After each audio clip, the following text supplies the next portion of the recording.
Dhaka university থেকে একজন শিক্ষক যিনি এই মিশনে নিয়োজিত, উনি গাড়ি নিয়ে পার্বত্য চট্টগ্রামের গহীনতম স্থানে গিয়ে রোববারে ধর্মসভা পরিচালনা করছেন।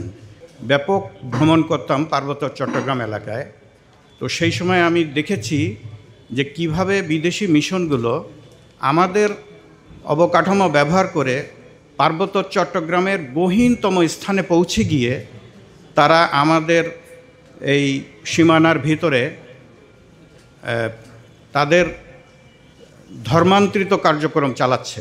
একটা উদাহরণ দিই, সেটা হলো যে এই ঢাকা ইউনিভার্সিটি থেকে একজন শিক্ষক যিনি এই মিশনে নিয়োজিত, উনি গাড়ি নিয়ে পার্বত্য চট্টগ্রামের গহীনতম স্থানে গিয়ে রোববারে ধর্মসভা পরিচালনা করছেন এবং দরিদ্র এই উপজাতিরা যারা আগে অন্যান্য ধর্মাবলম্বী ছিল তারা ওই ধর্মসভায় অংশগ্রহণ করতে বাধ্য, কারণ তাদেরকে রেশনের চাল দেবে এবং ক্যাশ টাকা দেবে।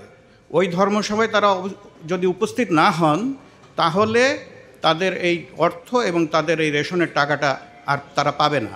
তা আমি সশরীরে সেখানে গিয়ে আমি এটা দেখে আমি খুবই আশ্চর্যান্বিত হয়েছি যে তারা কিভাবে চালাচ্ছে। তারপরে অন্য একটা জায়গায় আমি বান্দরবন গিয়ে দেখি, ওটা ছিল খাগড়াছড়িতে, গিয়ে দেখে শুনলাম যে ওখানে কোনো একটা মুসলিম গ্রুপ একটু ধর্ম প্রচারের চেষ্টা চালিয়েছিল, কিন্তু সেই লোককে অপহরণ করে কেটে তাকে কচুরিপানা ভর্তি ওই লেকের ভিতরে তাকে ফেলে দিয়েছিল। তো এখান থেকে আমাদেরকে বুঝতে হবে যে কতটা অ্যাগ্রেসিভলি তারা মানে অন্যান্য ধর্মাবলম্বী সহ মুসলিমদেরকেও তারা ধর্মান্তরিত করছে।